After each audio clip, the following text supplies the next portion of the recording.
Listo, ahora sí a todos, bienvenidos a nuestro webinar de Pragma. Yo soy Andrea Barrera, consultora comercial. El día de hoy tenemos un invitado muy especial, él es Juan Camilo Reina, él es diseñador industrial de la Universidad Nacional de Colombia y es analista UX o de experiencia de usuario aquí en Pragma. Él tiene una amplia trayectoria diseñando experiencias memorables para los usuarios y hoy viene a contarnos un tema muy interesante, el cual nombró comida gratis, los usuarios no saben lo que quieren. Entonces, les recuerdo una vez más, en la parte inferior pueden ver el botón de preguntas, por si tienen alguna inquietud, no la envíen por ese medio y les recuerdo que al finalizar, faltando unos 10 minuticos, estaremos dando respuestas a esas preguntas. Si tienen alguna inquietud también me pueden escribir por el chat y los voy a dejar con nuestro experto, los voy a dejar con Juan en unos segundos. Perfecto, ahora sí te dejo con todos nuestros invitados. Buenos días a todos. Denme un segundo, les voy a compartir mi pantalla. Están viendo mi pantalla, ¿verdad? Listo. Bueno, buenos días a todos. Yo soy, como ya lo mencionó Andrea, soy diseñador industrial. Trabajo aquí en Pragma, Bogotá, y les quiero hablar hoy sobre las pruebas con usuarios, o como lo llamamos nosotros, el user testing. Y para empezar, se coloqué un título un poco provocador a la charla, que también es la manera en que estructuré todo el contenido que vamos a estar tratando. La agenda es lo mismo. Vamos a hablar de comida gratis, vamos a hablar de los usuarios, vamos a saber lo que no saben los usuarios y vamos a saber qué es lo que quieren los usuarios al final. Comida gratis. Yo lamento decepcionar a los que entraron pues con la falsa esperanza de que iban a recibir algún tipo de recompensa alimenticia al final de este webinar, porque no va a ser así. Desafortunadamente no vamos a dar comida.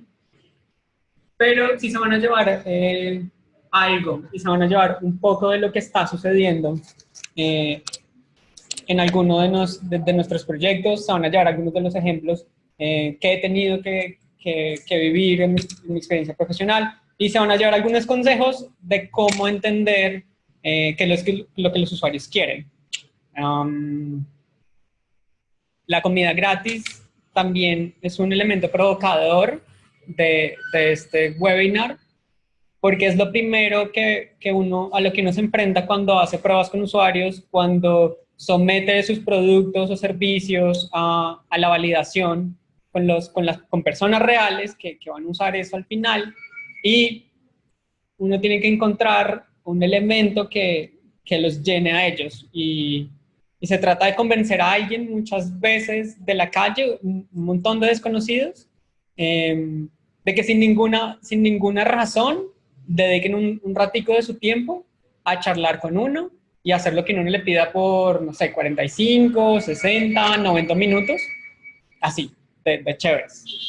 Porque al principio uno no les dice qué es lo que va a suceder, y no les dice que van a obtener una recompensa, y no les dice qué le puede dar a cambio. Es un ejercicio de, oye, ven, ¿me podrías ayudar, por favor? Te lo suplico, a probar algo, a charlar un ratico, a una entrevista.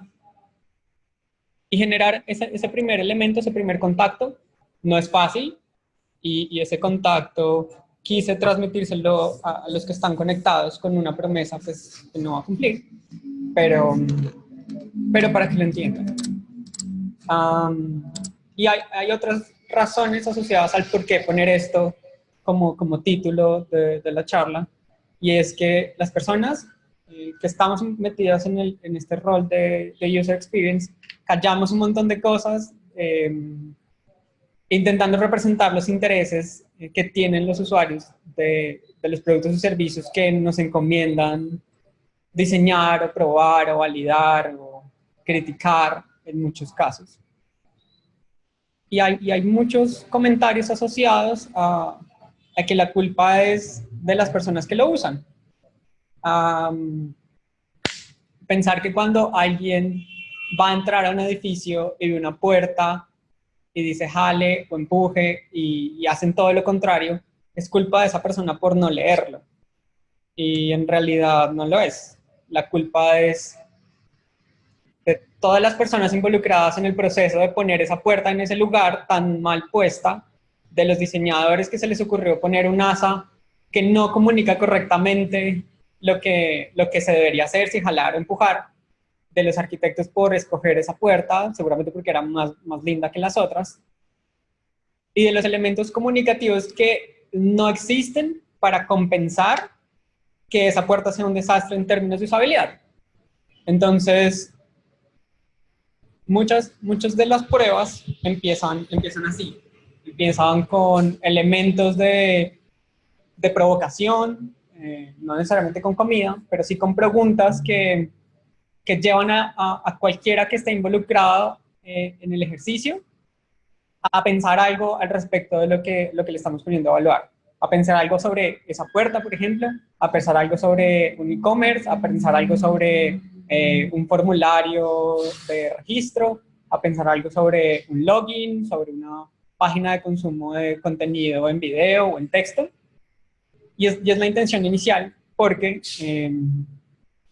aunque muchos no lo crean, las personas que hacemos UX ya nos conocemos los términos que usan los ingenieros, los inversionistas, los mismos clientes para describir los errores que, entre comillas, se les escapan de las manos porque son culpa del usuario final. Y la primera recomendación aquí es que el usuario nunca tiene la culpa, y es la primera regla de todos los tests con usuarios. Ya sea de productos, de servicios, de plataformas digitales, de bicicletas, de botellas, cualquier cosa que se esté probando, tenemos que entender que la persona que lo está haciendo no tiene la culpa, tenemos que dejárselo claro, porque en cualquier momento puede sentirse frustrado, y es lo más probable que suceda, porque por algo lo estamos probando.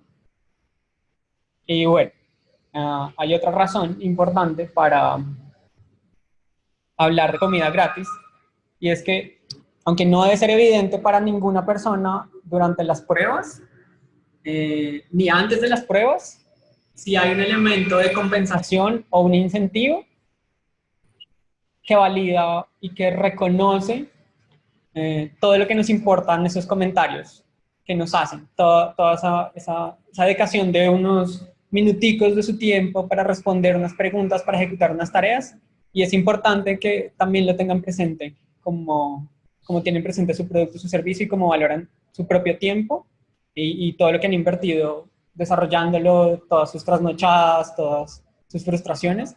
Los usuarios también vale, y que vale muchísimo. Entonces, usualmente, lo que hace es entregar alguna bobadita. Algunas bobaditas son más caras que otras, dependiendo del presupuesto del proyecto, pero cualquier cosita es cariño cuando se trata de hacerle sentir a las personas que los están escuchando para tener un producto o servicio mejor, que esté alineado a sus necesidades y a sus rutinas, y que nos importan, no solo como un insumo para el proyecto, sino como personas, y que estamos diseñando pensando en ellos. Aquí, de nuevo, el ejemplo de la puerta para explicarles uno de los conceptos esenciales de user testing, y es el efecto del falso consenso. Puede parecer muy chistoso, pero es lo que pasa todo el tiempo con los productos, con los proyectos en digital especialmente, y es que todo el mundo sabe cómo se abre esa puerta y lo hace naturalmente, pero en realidad no es todo el mundo, sino todos los que están involucrados en el proyecto, porque tienen una trayectoria enorme con la tecnología, porque tienen un montón de referentes presentes, porque han estudiado para hacer este tipo de cosas. Pero lo que sucede es que cuando someten a validación el resultado de su trabajo, las personas, a los usuarios les pasa esto, y empiezan a jalar la puerta en vez de empujarla. Y lo primero que dicen, pero es que es muy obvio, o sea, ahí dice empuje, porque no leen, porque no se fijan, porque no actúan de la manera, pues, de la manera correcta, la manera estándar, eso lo hace todo el mundo. Bueno, eso sí ya no es mi culpa, yo desarrollé, yo implementé, yo diseñé, yo usé los mejores estándares, la última tendencia, las mejores prácticas según X o y pues ahí sí ya se me sale de las manos porque pues el usuario pues no quiso leer y no siguió las instrucciones y pues ¿quién lo manda? Pero si todas las aplicaciones son así, en todas las aplicaciones tenemos el mismo botón ahí, a la derecha. Entonces, pues ya es muy obvio y todo el mundo debería entenderlo de la misma manera. Y resulta que ninguno de esos argumentos es válido en la medida en que ese todos no es todos, sino nosotros, y ese obvio no es obvio, sino es natural y orgánico para mí. Porque claro, todas las aplicaciones, las que yo uso, son así. Es muy obvio, claro, porque yo diseño productos y servicios digitales, entonces, entre comillas, me las sé todas, y es culpa del usuario. Eso es un argumento para legitimar el trabajo que uno hace y para seguir en una zona en la que cuesta evolucionar. Las personas que van a usar el producto final y por las que estamos trabajando no somos nosotros, somos los que estamos dando esos argumentos, sino son las que no están pudiendo abrir la puerta. Entonces, el efecto falso consenso es cuando el equipo se reúne y toma decisiones basadas en su experiencia, basadas en la tendencia a asumir que las demás personas se comportan de acuerdo a nuestras mismas creencias y en un contexto específico harían lo mismo. O sea, se comportarían como nosotros nos comportamos. Y aquí viene otra invitación, y es que nada es obvio, especialmente cuando la audiencia a la que nos estamos dirigiendo no tiene nada que ver con nosotros.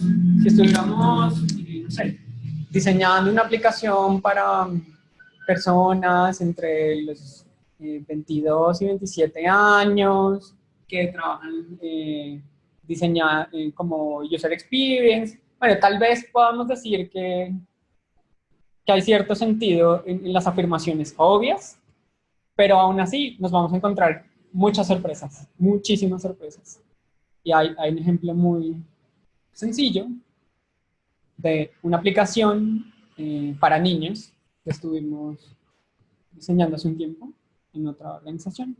Y era un montón de juegos para que los niños pues se entretuvieran en una sección específicamente diseñada en una página web para ellos. Era contenido exclusivo para niños, muy bien desarrollado, muy bien montado, con muchos estudios, y nos pidieron evaluar la página. El primer gran error que nos encontramos es que la página era dirigida a niños entre los 5 y los 11 años, y la mitad de la audiencia no leía. Entonces no tenía ni idea de cómo navegar el sitio, porque todo estaba explicado en palabras. Eran palabras muy, muy sencillas, y era un flujo de navegación extremadamente fácil, pero los niños no leían. Y luego, para los niños que leían, se encontraban con un obstáculo, también era muy obvio para todo el mundo, y era no saber qué es un usuario. Entonces, durante las pruebas nos encontrábamos niños que nos decían, oye, ¿qué es un usuario? No sé qué poner donde dice usuario. Porque alguien decidió que había que tener un login para una página de juegos de niños para capturar información. Los niños no entienden el mismo lenguaje, se comportan de maneras diferentes, incluso no sabían leer. Entonces todo ese asunto se cayó y se cae con unos argumentos en los que ya nadie puede refutar por no haber pensado en un instante en si estaban jalando o estaban empujando la puerta. Otro asunto es que, para seguir recalcando, uno no es el usuario de lo que está diseñando. Probar con los usuarios, mucho más que validar, es reconocer que la respuesta, como la solución en ese producto o servicio, está en las motivaciones y los dolores que tienen las personas a las que nos estamos dirigiendo. En que les gusta, en que les molesta un montón cuando usan un producto y que esas personas están totalmente fuera del equipo de trabajo. Y es hacer declaraciones al respecto, declaraciones de que conversemos con esas personas, de que validemos el contenido, de que si no logramos pensar como ellos, pues para eso los podemos llamar, invitar a que nos ayuden a entender cuáles son sus rutinas, cuáles son las cosas que realmente los llenarían en un producto o servicio pensado y centrado en el usuario. Ahora, hablando de usuarios, hay cosas que son importantes porque no cualquier persona es un usuario de su producto. Y aquí ya entra como, bueno, sí, además de tenerlos en cuenta, tenemos que tener en cuenta a los que son y tenemos que recibirlos y necesitamos que estén bien muestreados. Porque de nada nos sirve testear con usuarios que no son los que van a usar nuestra aplicación. Muchos productos que están diseñados pensando en un público general, en cualquier colombiano de a pie, pero el cualquier colombiano de a pie no existe. Todos tenemos consideraciones, tenemos historias diferentes, nos relacionamos de maneras distintas con la tecnología, con el entorno, hablamos de maneras diferentes. Entonces es muy difícil hablar de siquiera un colombiano promedio, un colombiano estándar y diseñarla a él. Se trata de una cuestión de pensar en el nicho, de identificar seguramente más de un perfil.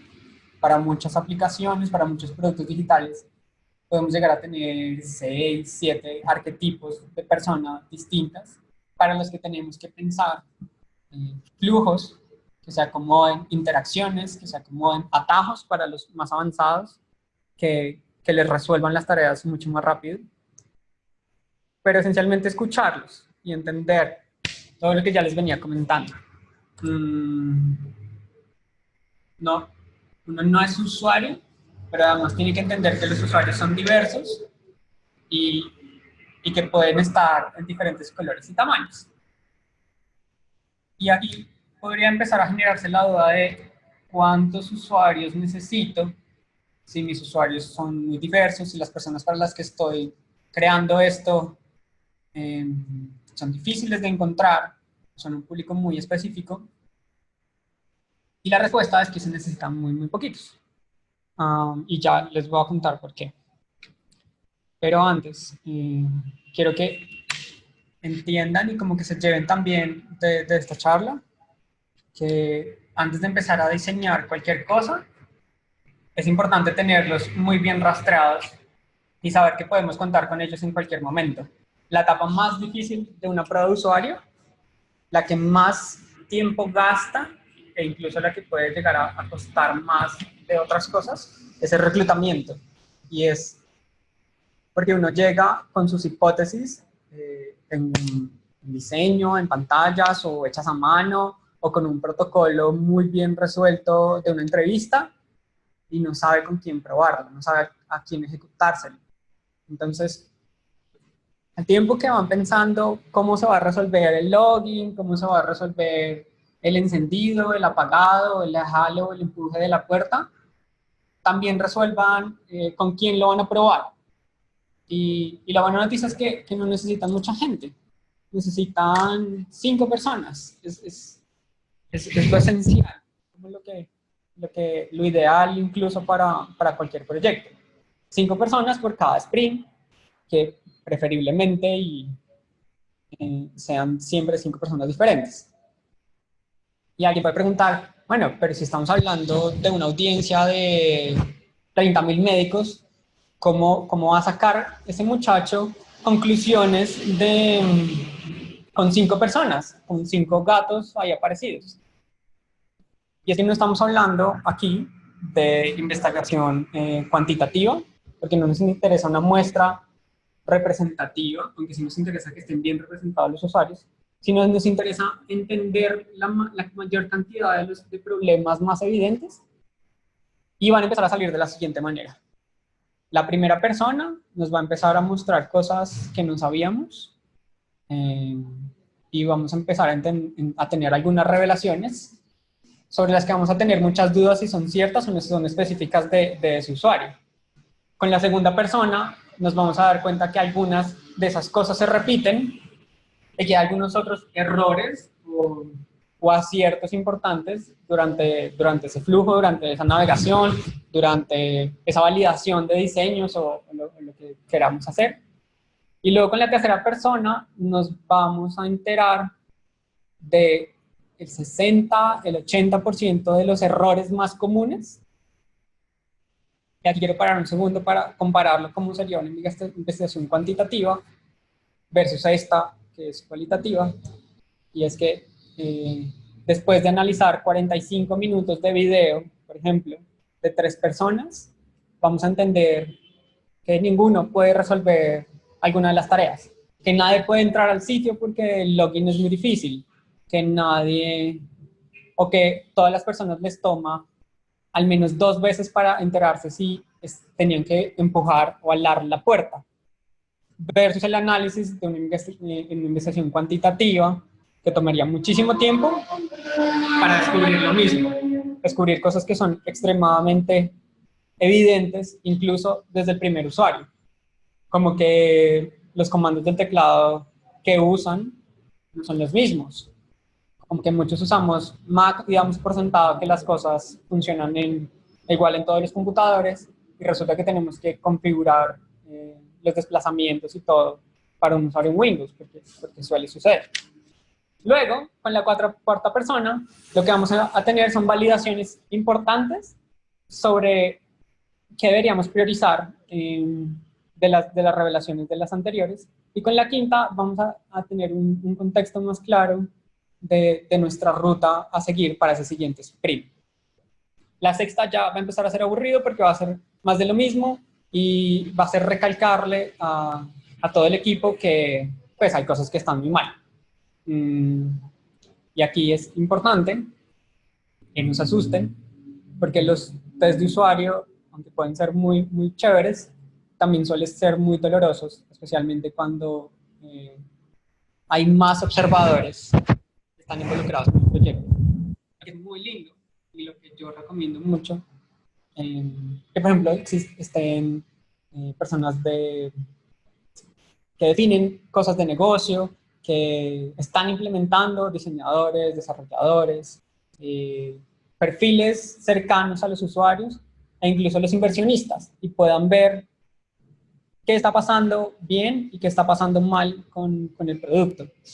Suelen ser sesiones muy traumáticas para algunos, porque se dan cuenta de que hay cosas a las que le invirtieron mucho tiempo, que creían que estaban muy bien hechas y no las logran resolver, pero también muy enriquecedora porque les da una ruta clara y les da argumentos para diseñar mejores cosas para el siguiente sprint.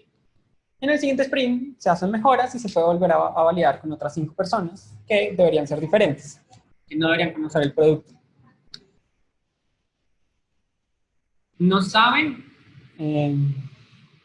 es un acercamiento para cualquier persona que esté viendo esta pequeña charla y no tenga mucha experiencia de cómo realizar una prueba y unas técnicas básicas para encontrar insumos al momento de abordar un proyecto y validarlo con los usuarios.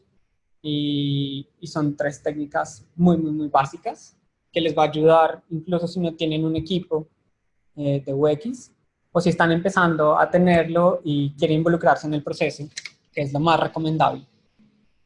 La primera es que callarse. Uno no va a obtener insumos y no va a obtener comentarios importantes sobre lo que los usuarios piensan si uno no deja de hablar de lo bonito que es su producto o su servicio. Si el diseñador de la puerta de la que hemos estado hablando estuviera ahí al lado todo el tiempo diciéndole a la gente que va a entrar al edificio cuán bonita es su puerta, jamás va a ver que es un desastre en términos de usabilidad.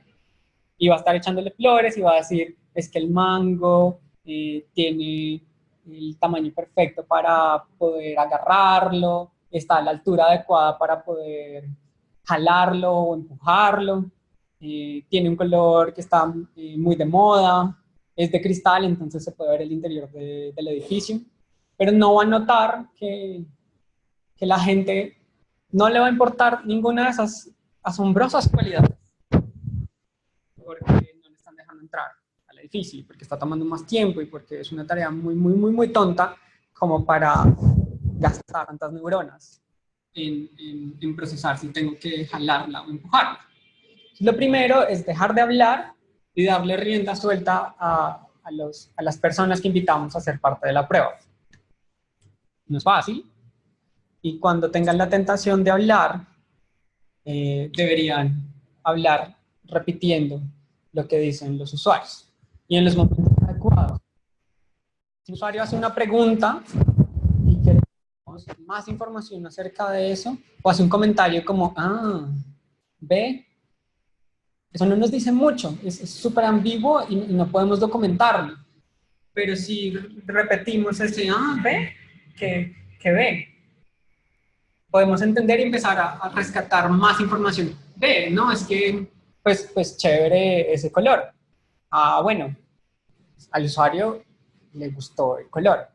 Y empezamos a tener comentarios a partir de repetir lo que ellos mismos dicen y de hacer otra cosa divertida, y es voltearles la arepa cuando le hacen a uno una pregunta. Bueno, esto en realidad, más académicamente le llaman el efecto boomerang, pero pues no sonaba tan paisa. Y entonces pues yo decidí poner un pancake que estaba como en medio de los boomerangs y las arepas. Y es tomar una pregunta de alguien, de alguno de los usuarios, que no deberíamos jamás responder, y volvérsela a hacer, a ver con quién nos sale. Por ejemplo, bueno, pero ¿me tengo que loguear? Entonces, decirle sí sería sesgar el proceso y darles un contexto de como si ellos ya supieran eso y no lo saben porque por algo lo están preguntando. O decirles no, pues también lo sesgaría un montón y nos limitaría la evaluación, por ejemplo, de ese proceso, de ese formulario o de ese flujo de navegación. Entonces, lo que podemos hacer es volverles a preguntar como, pues, no sé si te tienes que loguear, ¿tú qué crees? O, ¿qué piensas? ¿Tienes que loguearte? ¿Quieres loguearte? Y ahí lo que hacemos es, en vez de meter a los usuarios por un camino que nos interese, es dejar que fluyan y que nos empiecen a contar mucho más de lo que están viendo, de lo que están experimentando. Estas preguntas no son tan fáciles de hacer y siempre existe mucha tentación a responderle a los usuarios, especialmente cuando son preguntas repetitivas. Si después de un tiempo de navegar y todo, el usuario va a preguntar, ay, pero me tengo que loguear, ay, pero me tengo que loguear por tercera, por cuarta vez, y no nos ha funcionado ese voltearles la pregunta, seguramente vale la pena decirle como, si quieres ahorita al final, lo charlamos, o no te puedo decir en este momento porque estamos evaluando eso, o como queremos ver, ¿qué crees? Y aunque seguramente se sesga un poco la prueba, es mejor a responderles y llevarlos por el flujo que nosotros creemos que es el correcto porque lo diseñamos. Tampoco es fácil obtener buenas respuestas por parte de ellos y es mucho más difícil aún que algún miembro del equipo no le responda, porque incluso entre facilitadores con el mismo rol de UX nos pasa que alguien suelta una pregunta, algún usuario suelta una pregunta, algún UX se la voltea y otro UX la responde, intentando ayudar, obviamente, y con todas las mejores intenciones del mundo, pero lo que empieza a suceder ahí es que perdimos la oportunidad de saber cómo resolvía esa duda el usuario. Entonces, siempre que existan dudas, buscar que los usuarios la resuelvan solos para ver qué está pasando mal. Si una persona no sabe si te tiene que loguear o no, pues ya hay un problema, porque no entiende el flujo y no lo estructuró desde el principio en su cabeza. Pero preguntarle más nos ayudaría a resolverlo mejor. Y aquí vienen otras preguntas, o como otro recurso que es mucho más avanzado al de voltearles la arepa y generar una pregunta gancho. Cuando los usuarios no hablan mucho, que es lo ideal, y había olvidado decirles esto, pero cada vez que puedan, pídanle a los usuarios que no se sientan limitados a hablar y procuren en todas las sesiones que realicen y en los proyectos que hagan, generar un lazo muy fuerte con ellos y que sientan mucha confianza a decirles lo que quieran hacer. Si hay algún proyecto que, por ejemplo, esté involucrado con su puesto de trabajo, intenten hacer pruebas en el lugar para ver cómo reaccionan, pero también intenten sacarlos porque el contexto puede limitar la manera en que se comunican con los facilitadores y la información que revelan. O sea, si uno llega a preguntarle a una persona si el martillo que tiene es el mejor martillo que puede usar para hacer su trabajo, y está en su puesto de trabajo, seguramente va a decir que sí, que es lo máximo y que no existe un martillo mejor en el universo. Pero si uno le saca un poquito de ese espacio, va a empezar a ver que hay mucho dolor asociado a eso y que hay un mensaje que viene de más arriba de validar que ese es el mejor martillo, porque pues la organización hizo una inversión importante en esa dotación. Y si las personas no hablan, continuando con la pregunta gancho, podemos hacer esto, y es intentar hacerles creer que nosotros, como facilitadores de esa sesión, necesitamos ayuda para entender la interfaz. Entonces, durante las pruebas, hay dos reglas básicas y mínimas. Primero, decirle a ellos que no tienen la culpa, que no los están evaluando, que no los estamos evaluando, y que cualquier cosa que pase mal es culpa o de la plataforma, de la interfaz, del producto, del servicio, o es culpa de uno como facilitador, o es culpa del equipo que está mirando las cosas, pues porque es verdad. Y para generar ahí un ambiente, un ambiente sano y un ambiente de conversación con las personas que están participando de las pruebas. Si las personas se sienten conectadas con eso, pues será más fácil que hablen. Y además, si les decimos que por favor digan todo lo que piensen, que no se coman nada, que mejor dicho, no tengan un filtro, vamos a documentar muy bien y vamos a tener muchos insights de valor para resolver y para hacer mejoras. Pero si no hablan, es bueno hacer preguntas sin no terminarlas, como, ay, oye, ese botón de dejar un espacio. Y la persona, por naturaleza y por la situación incómoda en que lo ponen, usualmente va a intentar ayudarle a uno a entender o a responder según lo que haya visto. No, pues no sé, pues parece que es como para entrar, pero pues quién sabe, la verdad no sé para qué sirve. Ah, listo, no sabe para qué sirve, anotamos eso y lo empezamos a resolver después. Oye, y más abajo, por ejemplo, porque hay muchas situaciones en las que el diseño no promueve el scroll. Las personas creen que la página tiene un solo fold y no hay información abajo. Y si después de 2, 3 minutos y la persona está ahí, como que no resuelve nada más, pues uno dice como, oye, y más abajo, deja de hablar y la persona va a intentar responderle a uno haciendo scroll. Hay que ser muy precisos en anotar eso, el usuario no identificó y no entendió que había mucho más contenido después del primer fold y se lo incitó o se hizo un comentario para moverlo hacia el resto del contenido. Y ese movimiento nos va a generar reacciones como, ya, tocaba bajar. Sí, después allá atrás diseñadores dicen como, pues que era muy obvio, y pues no, no era muy obvio, cuando 3 de las 5 personas no hicieron scroll. Pero empezamos a entender qué recursos podemos usar para darle a los usuarios la idea de qué es lo que tienen que hacer y cómo deberían resolver esas tareas. Las preguntas gancho también nos sirven para formular tareas ambiguas que resuelvan cosas durante la prueba.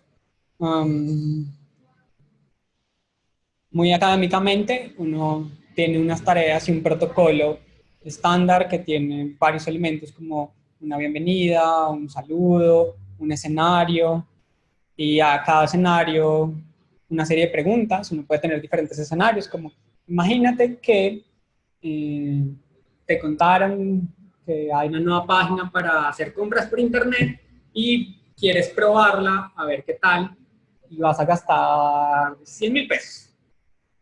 Entonces, te voy a pedir que por favor compres una camisa blanca. Entonces, es una tarea pensada, obviamente, por ejemplo, para evaluar las estructuras de navegación, evaluar los menús, ver si las personas encuentran las camisas donde nosotros hipotéticamente las pusimos, pero suele suceder que después de esas tareas nos quedan muchas más dudas que respuestas, porque puede que la persona haya encontrado la camisa y en algún momento haya preguntado como, bueno, pero aquí están las camisas, pero ¿dónde encuentro los pantalones? Y no hemos pensado en los pantalones durante el protocolo de prueba y no sabemos tampoco cómo resolverlos porque es una pregunta que nadie en el equipo se había planteado, pero que el usuario nos puede responder. Entonces, una de estas preguntas, así gancho, puede servir en ese momento, bien manejada, para saber esa información y para usarla como insumo durante el proceso de diseño y tener nuevas hipótesis que validar con otro grupo de usuarios durante la siguiente sesión. Los usuarios al final no saben lo que quieren y al principio tampoco. Y no es el trabajo de ellos. Si sentamos a esos 5 usuarios que queremos, que son como lo ideal, les preguntamos qué les gustaría y diseñamos pensando en eso, va a ser un fracaso y va a salir muy mal. Porque van a estar limitados al contexto que tienen, a unas preocupaciones muy, muy puntuales, y ahí sí no van a ser representativos en la medida en que le queremos apuntar a 40.000 personas, a 2.000 personas, incluso a 150 personas dentro de una organización. Esas 5 seguro no van a ser quienes representen mejor esas inquietudes para ese caso puntual. Pero si empezamos a ver su comportamiento y empezamos a ver cómo se mueven, qué es lo que más los duele, qué es lo que les motiva, y por eso es importante documentar muy bien todas las pruebas y todas las sesiones, vamos a encontrar mejores respuestas y vamos a tener insumos para volver a validar. Si me le pregunta a alguien cómo haría para resolver el trancón en la ciudad, va a tener muchas, muchas ideas, pero no se va a salir de la comodidad que tiene dentro de su vehículo, por ejemplo. Y seguramente la mejor manera es ofrecer un servicio que sea igual de cómodo o más cómodo que su carro, pero que no ocupe tanto espacio y que no vaya una sola persona ahí.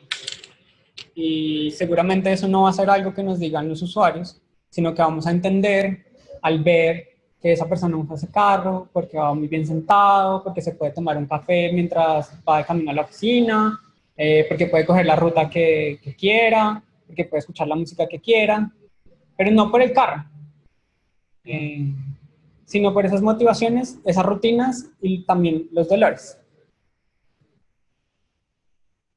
también hay que tener en cuenta que como los usuarios no lo saben, nosotros al principio tampoco lo sabemos, el equipo no lo sabe en un primer momento.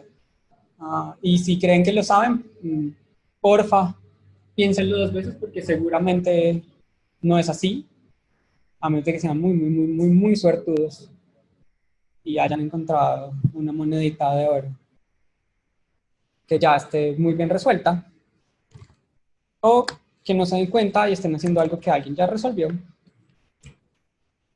Pero luego de cada sesión y luego de cada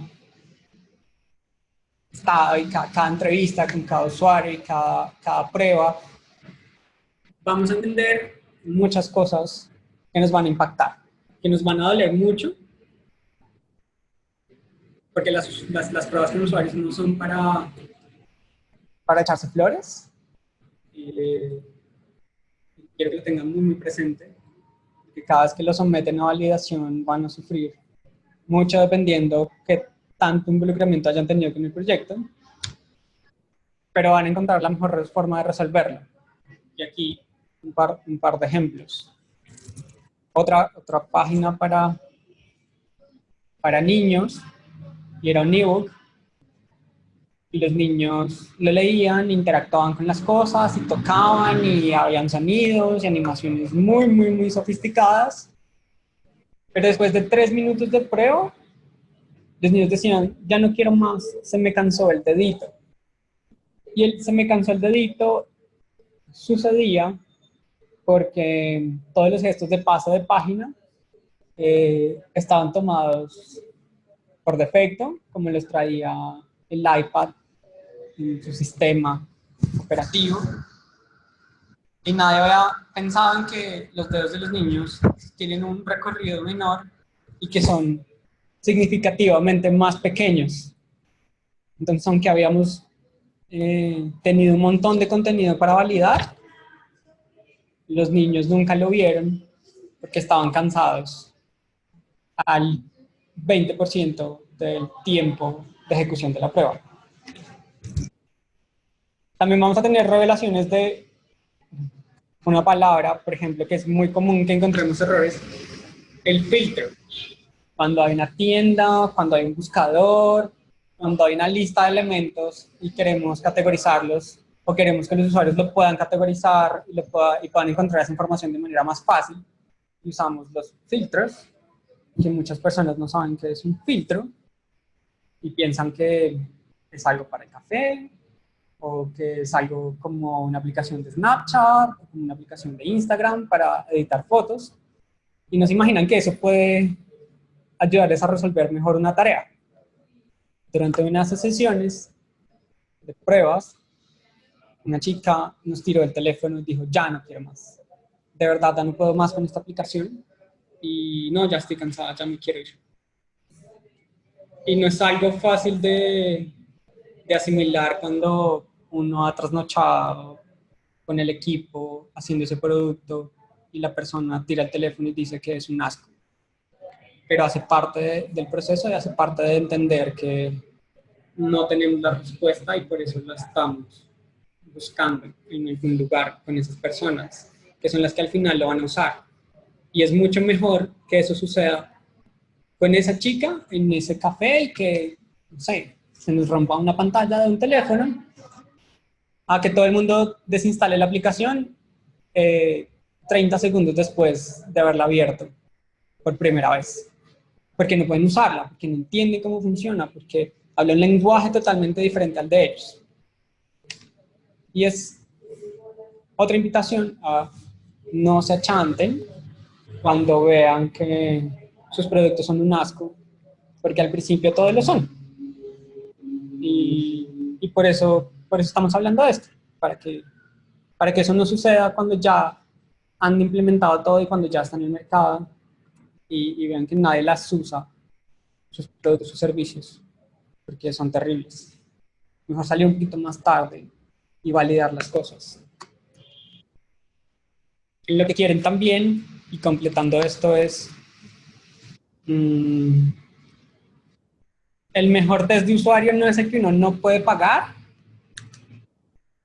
Los test de usuario pues, no son costosos, son en realidad una prueba, un recurso muy económico que se puede hacer con muy poco tiempo, con muy pocos recursos, sino que el test o la mejor prueba o la sesión de user testing mejor es la que uno hace. Y es más barato probar con una sola persona que no probar.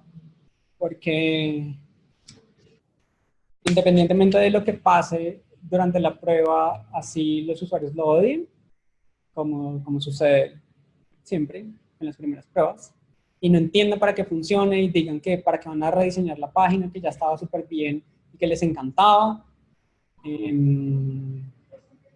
va a ser mejor que no probar nunca y que ese comentario no lo encontremos durante la etapa de despliegue de ese producto o servicio. Entonces, si no pueden con 5, que en realidad son muy poquitos y es muy fácil de lograr, es muy asequible para cualquier equipo, háganlo al menos con uno y validen con alguien, con el vecino, con la persona que está por ahí por la calle, o sálganse a un cafecito y usen sus técnicas de bar para conseguir a una persona que quiera charlar 5 minutos con ustedes y hacerle 2 preguntas sobre un proyecto maravilloso que les va a cambiar la vida.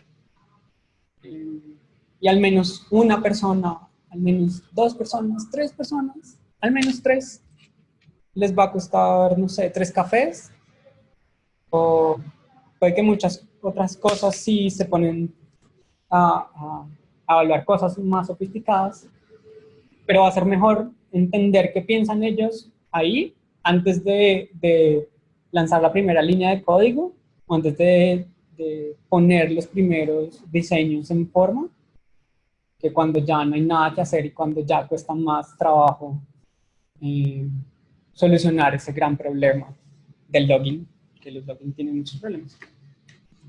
Entonces, vale mucho más todo lo que van a encontrar en esas sesiones con cada una de esas personas que lo que se pueden ahorrar en tiempo por no darles el espacio a los usuarios de su producto o servicio. Eso es lo que les quería contar. Espero que se queden con buenas cosas y que piensen en validar siempre con los usuarios finales. Y si tienen alguna pregunta, pues creo que por ahí ya habían menos. Muchas gracias. Bueno, Juan, ¿me escuchas ahí? Sí, yo te escucho. Bueno, perfecto. Entonces, muchísimas gracias a todos.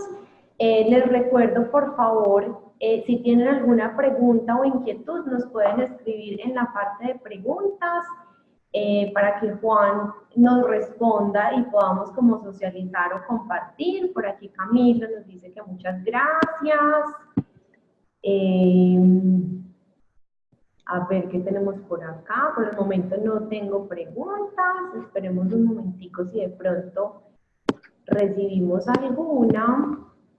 Ahí Juan nos dejó el correo de él para que le escriban en caso pues de que tengan algo. Nos dicen que muchas gracias, muy interesante, todo muy claro. Bueno, Juan, veo que por aquí pues no tenemos más preguntas, súper chévere, nos encantó el tema, muchísimas gracias, súper. Nos escribe Jennifer, Valentina, Cristian. Me están escribiendo, yo no sé si estás viendo las mismas. Me está escribiendo Susana, Marta, John Edwin. Listo, por aquí tenemos las preguntas. Gracias, Juan. Efectivamente. Entonces, bueno, nos pregunta Susana, ¿cuál ha sido la experiencia más valiosa que has tenido al testear? La más valiosa y lo que siempre sucede es que pues uno siempre está equivocado. Uno aplica las mejores prácticas y lee un montón en blogs, en papers sobre usabilidad, y resulta que llega y no era así. Y el caso específico de un proyecto, pues todavía está en curso con Itaú, decidimos cambiar la manera en que diligenciaban la fecha de nacimiento de una persona para que los comerciales, los que vinculan a alguien al banco, resolvieran muy rápido eso y fuera mucho más fácil. Dijimos, no, vamos a ponerlo como la cédula, las mejores prácticas según el mejor autor, el papá de la usabilidad, es que los meses deben ir con letras, el nombre del mes, entonces enero, febrero, marzo. Y lo hicimos así, el formulario quedó muy, muy cortico, muy, muy bien hecho.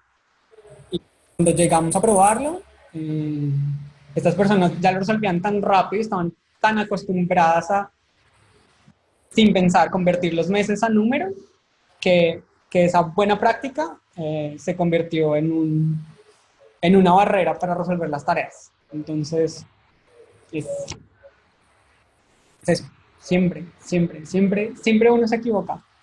Y hay que llegar con la actitud muy humilde a todas las pruebas de que uno seguramente la embarró en algún lado.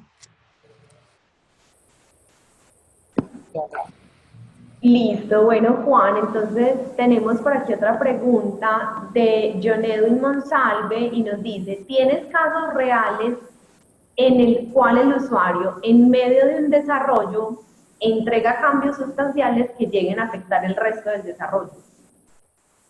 Todos, todos los casos hacen eso. Siempre hay un cambio importante y siempre hay que entrar a negociar con, por ejemplo, con el equipo de desarrollo, porque, por ejemplo, los campos del formulario no tenían las mejores dimensiones y toca cambiarlas todas, toca cambiar todos los campos, toca reestructurar cómo se muestra cada uno de esos elementos porque no establece una conversación con ellos.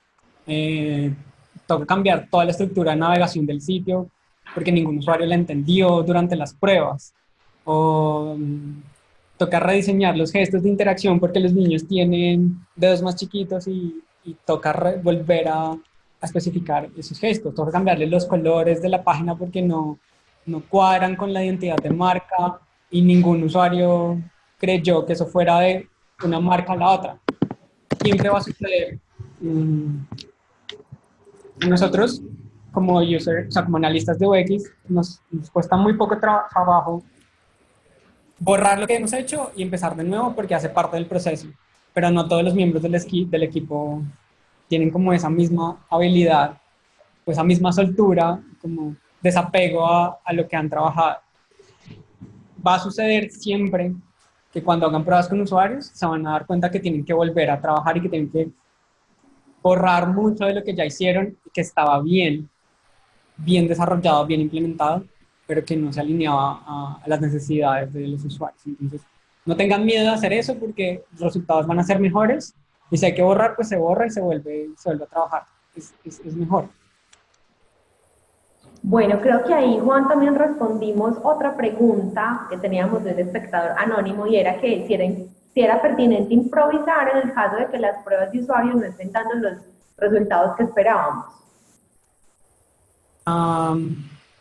Sí, no, dependiendo de qué resultados estemos hablando. Otro ejemplo, estamos haciendo la prueba en un ambiente de desarrollo que no podía fallar. No va a fallar nunca. Y decidimos lanzarlo ahí para validar todo el trabajo que habíamos hecho por meses con usuarios reales. Y un servicio se cayó y no permitía el login, o sea, no permitía nada.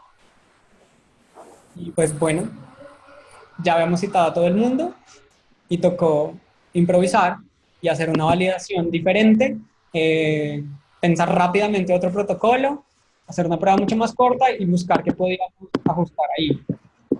Cuando se trata de esa improvisación de que algo falla en el protocolo, algo falla en el entorno de pruebas o no llegan los usuarios porque a veces no llegan, sí, es importante improvisar.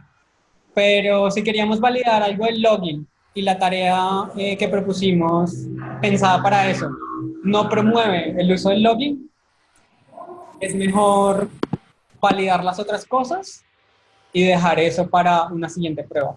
Porque lo que podemos empezar a tener es que sobre la marcha cambiamos el protocolo y no lo ejecutamos de la misma manera con todos los usuarios. Y vamos a tener resultados encontrados que no van a ser de valor al final. Entonces, improvisar siempre y cuando sea, por ejemplo, por el entorno, porque hemos encontrado nuevas cosas, porque algo cambió durante el proceso, porque a la persona que montó el prototipo se le olvidó enlazar una pantalla con otro. Entonces, bueno, ahí podemos hacer cosas y simular esa interacción y ayudarlos a resolverlo. Pero si no estamos escuchando lo que queremos escuchar, pues eso hace parte del proceso.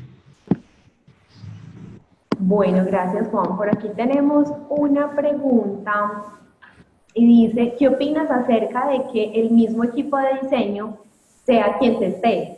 Como evitar los sesgos si eres juez y parte al mismo tiempo. Mm, hay varias cosas. Idealmente, que haya una persona que sea muy buena facilitando ese proceso, que tenga mucha empatía, independientemente de que sea el UX, que sea diseñador, que sea desarrollador, que sea el comercial, no importa, pero si esa persona tiene la capacidad de conectarse con otro, de motivar una conversación, de charlar, esa persona debería facilitar la prueba, si es el miembro del equipo. Y los demás, observar y anotar absolutamente todo, estar muy callados y muy juiciosos. Hay un recurso muy chévere que son las cámaras de Gesell que permiten hacer eso. Son estas salitas como en las películas de policías y eso, donde sientan a una persona a un lado, hay un espejo y detrás está el resto del mundo. Hay lugares donde las tienen y es lo máximo, pero si no, todo eso se puede simular con una cámara web y un televisor en otra sala. Entonces, sentamos a los usuarios en un lugar, los invitamos a un café o algo y grabamos, y si podemos en tiempo real, proyectar eso y que todos los diseñadores, desarrolladores, comerciales, todo lo que se pueda, vayan anotando en post-it lo que encuentren. Y es muy bueno que sean juez y parte, porque se van a dar cuenta de cosas que el que está facilitando no se da cuenta.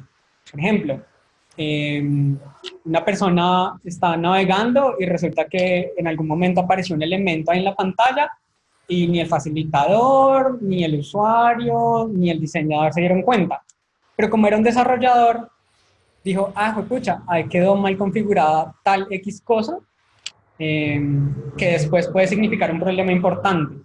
Entonces es bueno que la mayor cantidad de miembros del equipo o la mayor cantidad de capacidades estén representadas durante esa observación para encontrar muchas más cosas.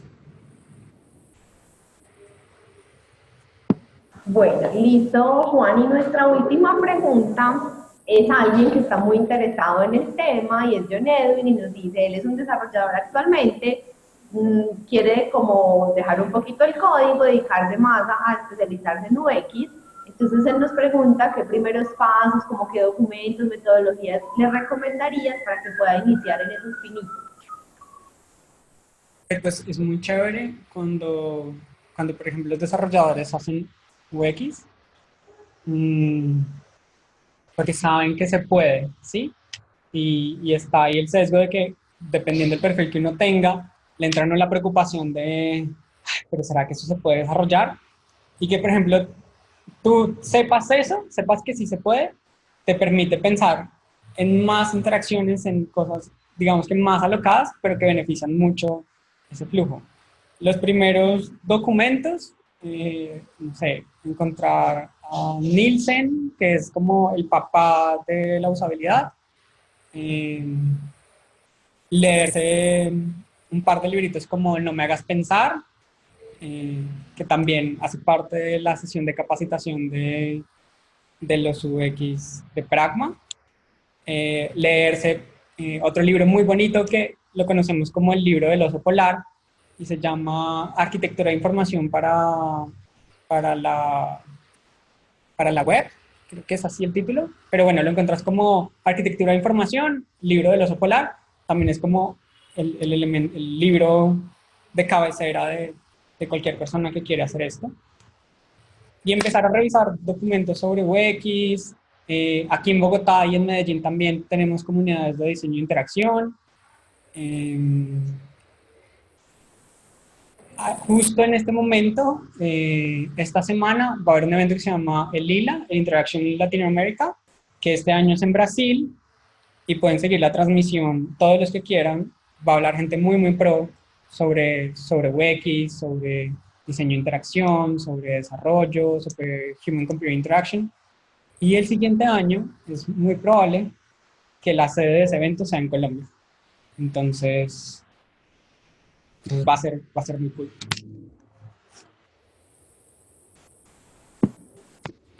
Bueno, Juan, mil gracias.